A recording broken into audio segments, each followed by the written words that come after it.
Okay, so today we are going to look at the Information Center Associate Daily Log.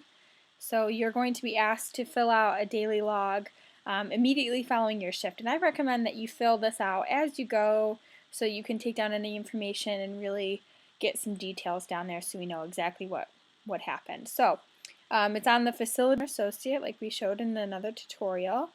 And here it is.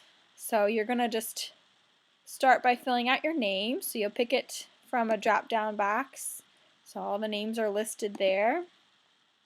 And then you're going to choose the month of your shift. So February, here we go.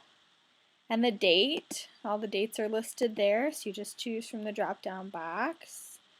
And then you're going to choose your shift classification. So you'll either do opening, where you're coming in and you're setting up everything and you're the first one in for the day, and then the second shift, which is middle 11 to 2, third shift, middle 2 to 5, fourth shift, middle 5 to 8, and then closing. If you're working on the weekend and the hours are slightly different, maybe it's like 1 to, I don't know, 3 or something like that, you'll just choose one of the middle shifts that fits closest to those hours, and I'll be able to figure it out from there.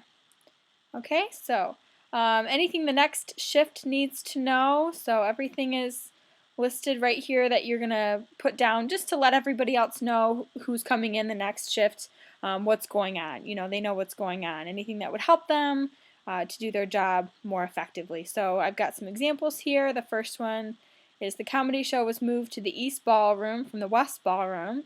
It's from 3 to 5 p.m. And then you can put a little note, students need their ID cards to get in for $1. Okay, and then the next example, many people have asked about the interview event. It's actually called Career Showcase. It's the West Ballroom from 1 to 5. So then, people know what it's actually called on the shift. They don't have to spend time looking everything up. And then the last example, Mitch has asked me to post some shifts on Facebook. So check that to see if you can pick any up. And that way they know to look at the Facebook page. Okay, and these are just some examples. You might have some more on there. It might be a lot longer. This is, pretty a pretty good example of what might be on there. Okay?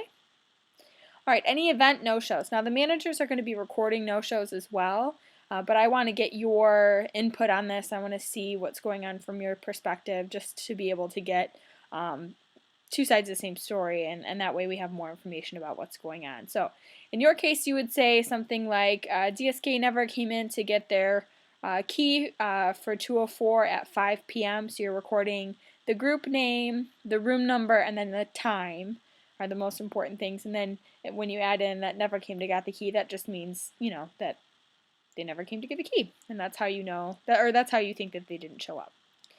Next example, so admissions never came to get their key for the faculty lounge at 3 p.m. Same type of thing.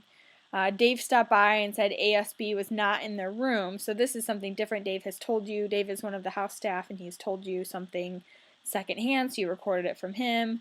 Although it's on the schedule, and no one came to get the key. So no one came to get like a double whammy.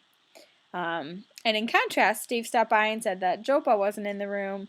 157, although it was on the schedule, but someone did come to get the key. So then there's something a little fishy going on, and we'll follow up with them. Are they just trying to get the key to say that somebody was there and then they don't show up? What's going on? We can dig a little bit deeper and get to the bottom of that, just so we know what's going on and we have all the best information for that. Okay, so any reservation issues, and again, the manager will be recording these as they will deal with most of these issues, but as you're going to be right there, you might overhear some conversations. Maybe the person comes to you first and then you have to radio the manager or something.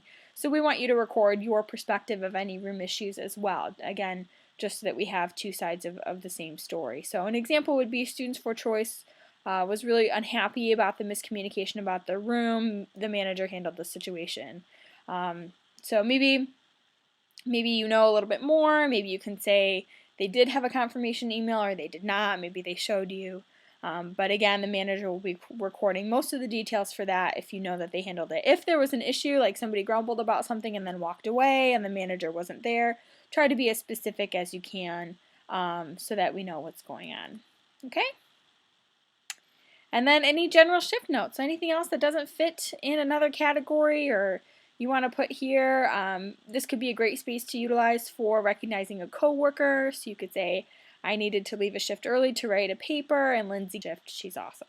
So that just lets us know what's going on. We like to hear good praise about your coworkers. We like to know what's going on. You could say, I had a great shift, I had a good conversation, or something like that, just to kind of let us know what you did during your shift. Also, if you did any projects for us or tasks, you can write that down, and that way we just have a record of things that go on and stuff like that. Okay, and that is how you fill your shift report out. You just hit submit right there, and it goes right to my desk. Okay, there you are.